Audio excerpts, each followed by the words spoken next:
을 함께 말씀 나누고자 합니다. 우리 자연분과 인사할까요? 환영합니다. 반갑습니다.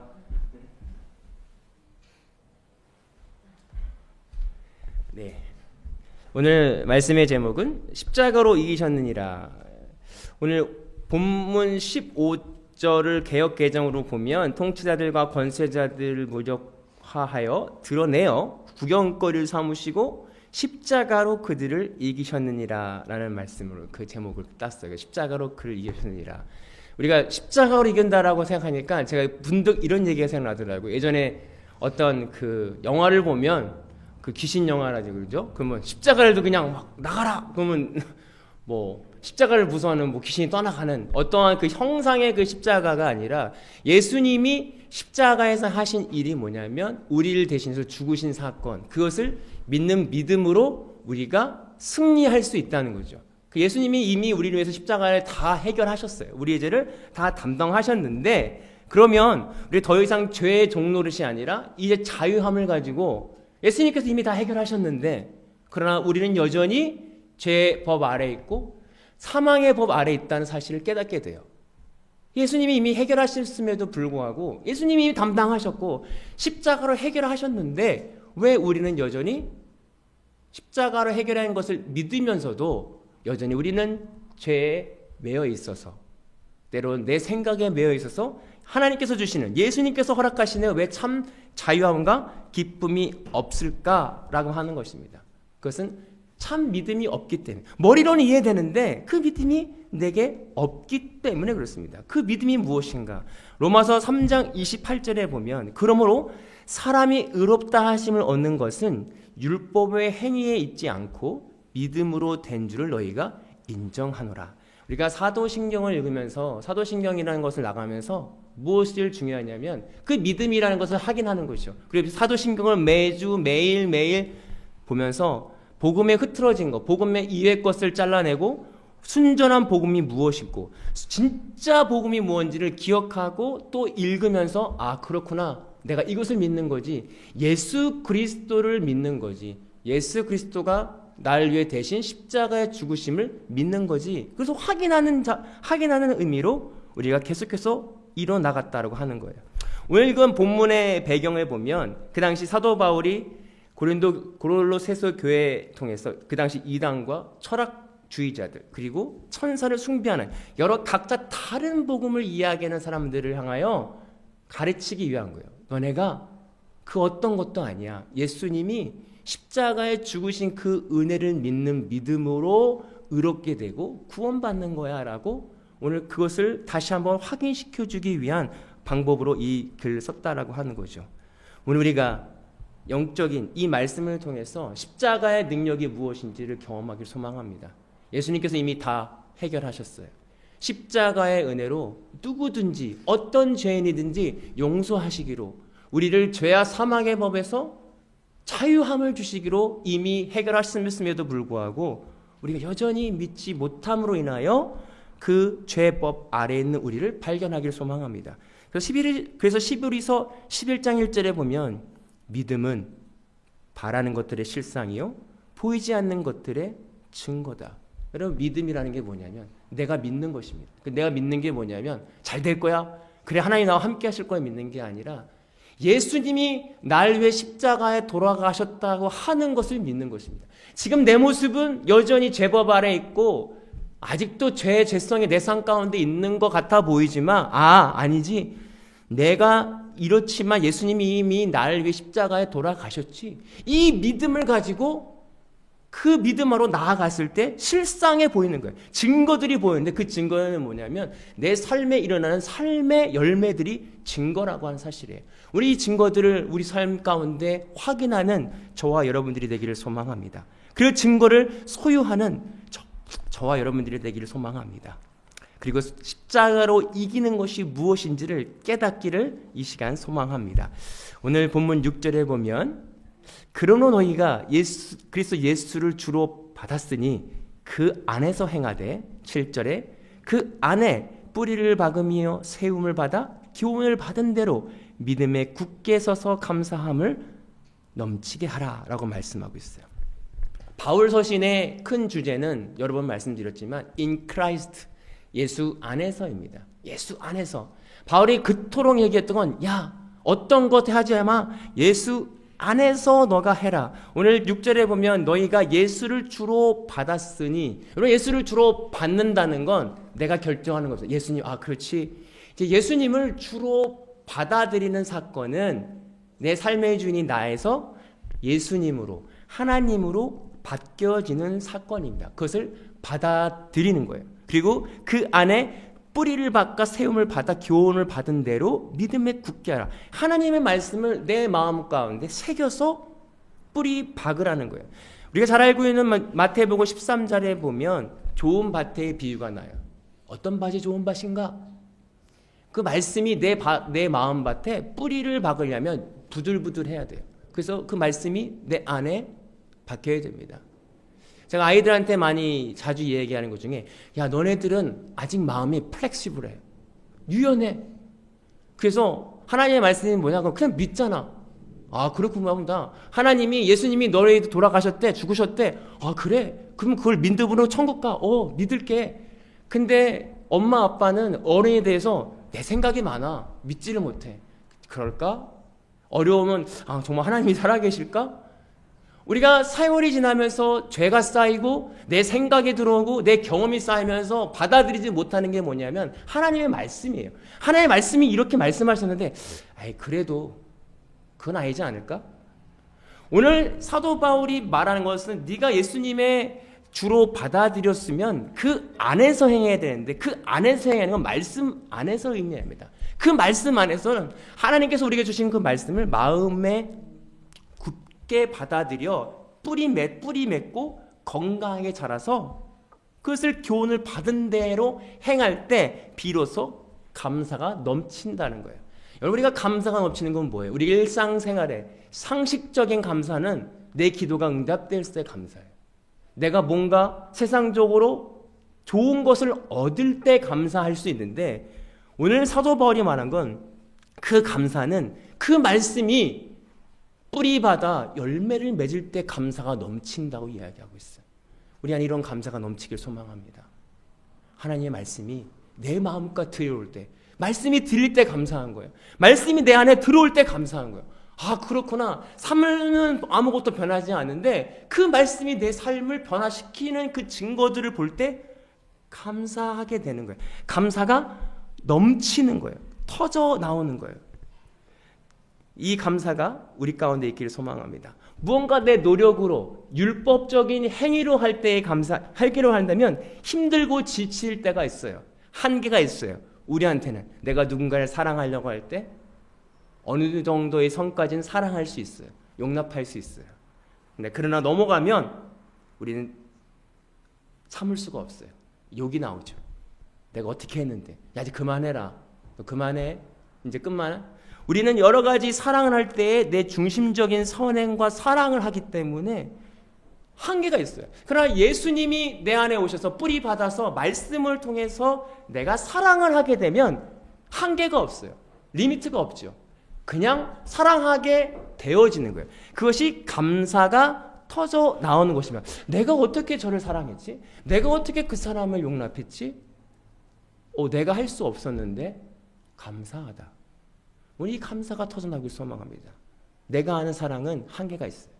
하나님이 하신 자식을 사랑할 때도 마찬가지고요. 내 이웃을 사랑할 때도 마찬가지고, 내 아내와 내 남편을 사랑할 때도 마찬가지입니다.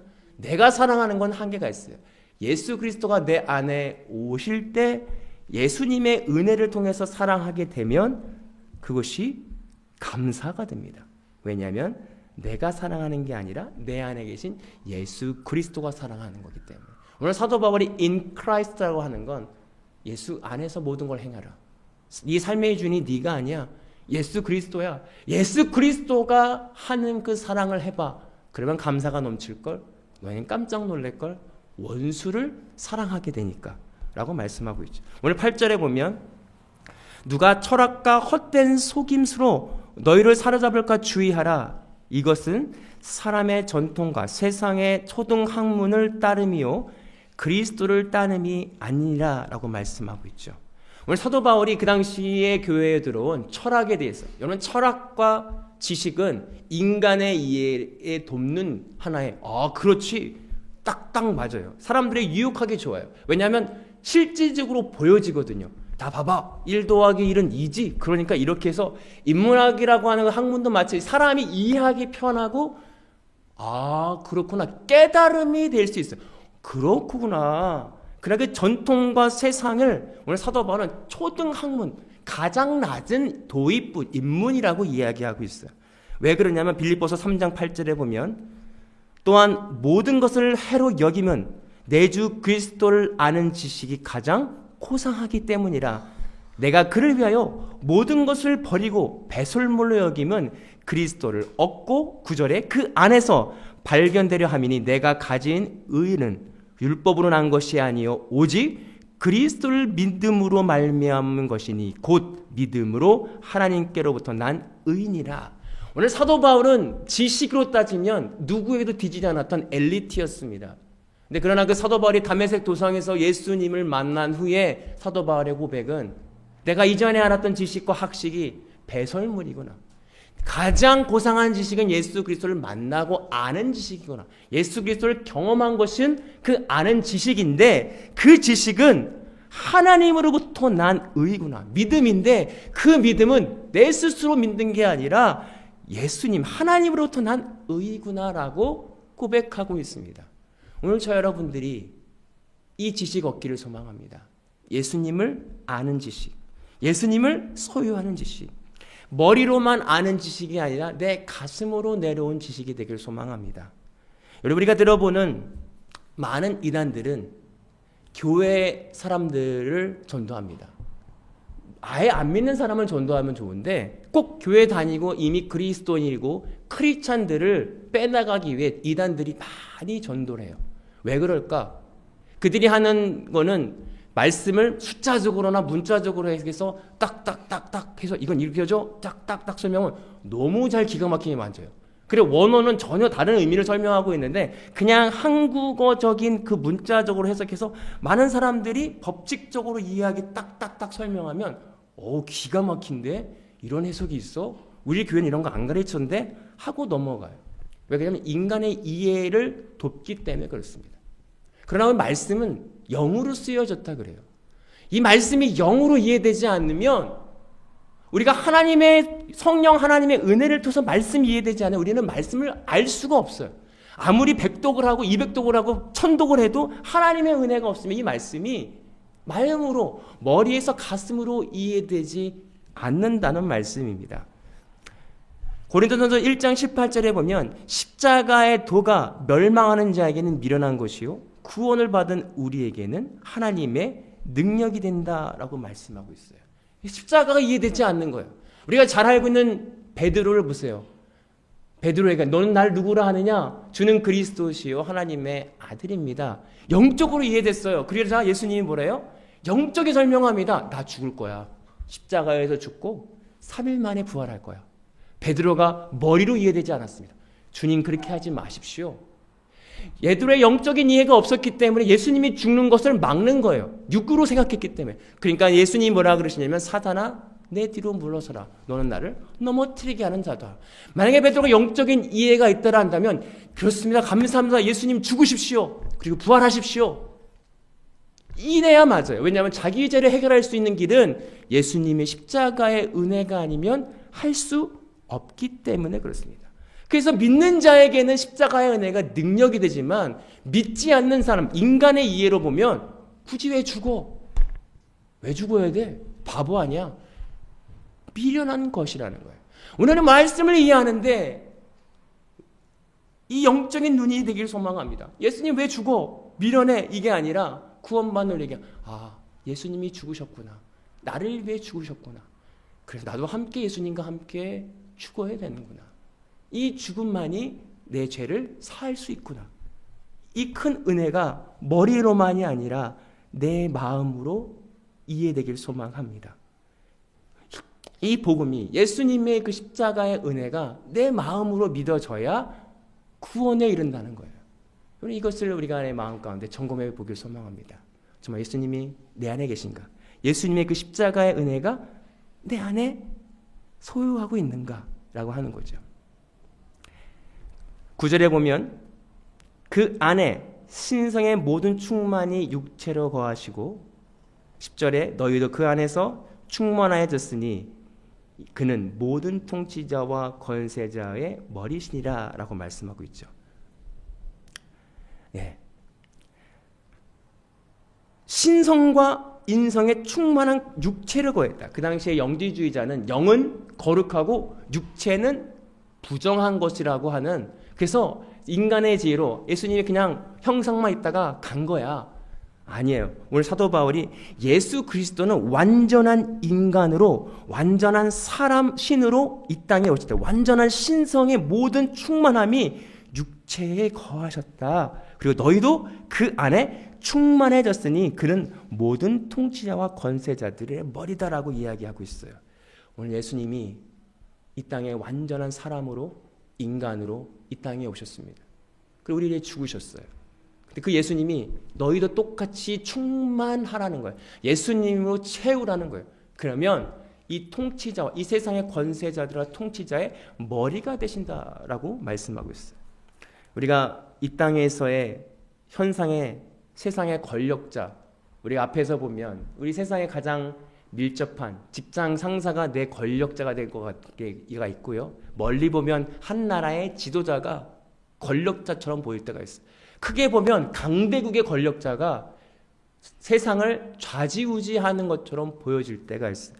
오늘 하나님께서 말씀하신 것은 이 땅의 권력자와 통치자의 머리가 되신다라고 하는 거예요. 우리가 이 세계관과 가치관이 우리 삶 가운데 있기를 소망합니다. 예수님이, 하나님이 이 세상을, 우주 만물을 이끄시고 우리의 삶을 주관하신다는 거예요. 이것을 영적인 눈이 갖지 않는다면, 육적인 눈만 보면 절대로 볼 수 없는데, 오늘 내가 하나님의 은혜로 채워질 때, 성령 하나님의 은혜로 예수 그리스도가 내 삶을 가득 찰 때 오는 시선이 뭐냐면, 모든 것이 통치자와 권세자들의 머리가 예수 그리스도시구나. 그래서 내 모든 삶과 어려움과 고난을 상대방에게 블레임하거나 원망하는 게 아니라 하나님께 물어볼 수 있는 길이 되는 거죠. 하나님, 이 어려움을 왜 허락하셨습니까? 하나님, 이 고난을, 이 사람을 왜 내 옆에 두셨습니까? 나는 여기서 어떻게 하라고 나에게 이런 어려움을 허락하셨나요? 그러면 어떻게 하나님의 은혜를 충만하게 받느냐? 12절에 너희가 세례로 그리스도와 함께 장사되고 또 죽은 자들 가운데서 그를 일으키신 하나님의 역사를 믿는 믿음으로 말미암아 그 안에서 함께 일으키심을 받았느니라. 여러분, 세례는 뭐냐면 물이죠. 물은 죽는 거예요. 예수님과 함께 장사되는 것, 예수님과 함께 사는 것입니다. 그러면 어떻게 예수님과 함께 죽느냐, 어떻게 우리가 예수님과 함께 사는 것이냐라고 한다면, 내 삶 가운데 있는 여러 가지 감정들, 때로는 다른 사람이 미워지면 그 믿음을 가지고, 하나님, 여전히 저는 사랑이 없습니다. 사랑 없는 나는 십자가에서 예수님과 함께 죽음을 고백하고, 여전히 누군가를 질투해. 왜 저 사람 많이 가진 거야? 나의 가지 못한 여러 가지 것을 가지고 있는 거 부럽다면, 하나님, 전 여전히 탐심과 탐욕이 내 마음 가운데 있습니다. 이 마음이 예수님 십자가에서 해결하셨으니 내가 믿음으로 예수님과 함께 십자가에 죽었음을 고백합니다. 십자가에서 박았습니다. 고백하는 것입니다. 예수님과 함께 죽었다는 것을 믿는 것입니다. 그 믿을 때, 고백했을 때 비로소 내 안에 성령 하나님의 은혜로 충만하게 되어진다라고 하는 거죠. 그래서 14절에 우리를 거스리고 불리하게 하는 법조문으로 쓴 증서를 지우고 제하여 버리사 십자가에 박으시고. 여러분, 우리에게 쓴 모든 불리한 거 있잖아요. 내 안에 악함, 악독, 그리고 내 안에 불평, 불만, 분냄, 성령의 열매가 아닌 육체의 여러 가지 열매들 십자가에 박으셨다라고 말해요. 여러분, 우리가 믿음으로 십자가에 박아야 됩니다. 그러면 법적인 증서를 치워버리시겠다, 제해버리시겠다, 없게 하시겠다, 없다 하시겠다고 말씀하셨어요. 그래서 우리가 여러 가지 사건들을 통해서 우리 안에는, 내 안에 깊이 내면에 숨어져 있는 악함들을 발견할 때 우리는 기뻐해야 돼요. 하나님이 내 안에 이 악함 보라고 이런 상황을 허락하셨구나. 그래서 십자가에 박는 것입니다. 주님, 내 안에 이 악함을 박습니다. 내 안에 이 질투와 내 안에 이 판단과 내 안에 이 악함들 십자가에 박았습니다. 예수님과 함께 죽었습니다. 십자가에서 죽었습니다. 그 십자가의 능력이 아니면 내 삶에 내 마음 가운데는 이 죄성을 해결할 수 없으니 도와주십시오. 예수님 십자가의 능력으로 내가 승리하길 소망합니다. 승리했습니다. 오늘 십자가의 능력을 이겼느니라는 이미 끝났다는 거예요. 이미 완료했다는 거예요. 박았습니다. 내 모든 죄성을 십자가에 박고 죽었습니다. 고백했을 때 내 안에 들어온 하나님의 능력을 채워지면 내가 사랑하는 게 아니라 내가 용서하는 게 아니라 내가 누군가를 섬기는 게 아니라 내 안에 계신 예수 그리스도가 사랑하게 하고 섬기게 되는 것으로 인하여 감사하는 십자가로 이기는 저와 여러분들이 되기를 소망합니다. 단순히 그 십자가 모형이 아니라 예수님이 십자가에서 해결한 그 사건을 믿는 믿음. 때로는 믿음이 없으시면 믿어지지 않으면 믿음 없는 나를 십자가에 고백해야 돼요. 하나님, 저는 믿어지지 않습니다. 저는 왜냐하면 이 믿음 또한 내가 스스로 믿을 수 있는 게 아니기 때문에 하나님, 저에게 믿음 주십시오. 믿음 없는 나를 박습니다. 십자가에서 죽었습니다라고 고백했을 때 저희 안에 예수 그리스도의 은혜가, 성령 하나님의 은혜가 채워감을 믿습니다. 기도하겠습니다. 사랑의 하나님, 감사합니다. 우리를 위하여 이미 십자가에 죽으시고 하나님의 예수님의 사랑을 확증하셨는데 우리가 믿는다고 하고 구원받는다고 하지만 정말 내 마음에 믿음이 있는가? 그런데 믿음이 있는다고 믿으면서 여전히 나는 죄 가운데 매여 있고 세상 가운데 가고 있지는 않은가? 그거랑 싸우려 하고 있지는 않은가? 오늘 십자가의 능력으로 이긴다고 하는 것을 믿고 우리 안에 있는 발견된 내면에 발견된 수많은 어두움과 악함을 십자가에 박고 십자가에서 함께 죽고 사는 예수 그리스도와 함께 죽고 사는 우리 모두가 될 수 있도록 주님 인도하여 주옵소서. 감사드리며 예수님의 이름으로 기도하옵나이다. 아멘. 지금은 우리 주 예수 그리스도의 은혜와 아버지 하나님의 극진하신 사랑하심과 성령님의 감화 감동 교통하시는 은혜가 오늘 말씀을 통해서 십자가의 은혜를 기억하고 십자가의 능력을 바라보고 이제 예수님과 함께 십자가에서 죽고 십자가에서 살기로 결단하고 또 우리의 모든 악함과 어두움을 십자가에 박기로 결단하고 돌아가는 모든 성도들 머리 위에 이제로부터 영원토록 함께 하시기를 간절히 축원하옵나이다. 아멘. 감사합니다. 한 주 동안 승리하시고 다음 주에 뵙기를 소망합니다.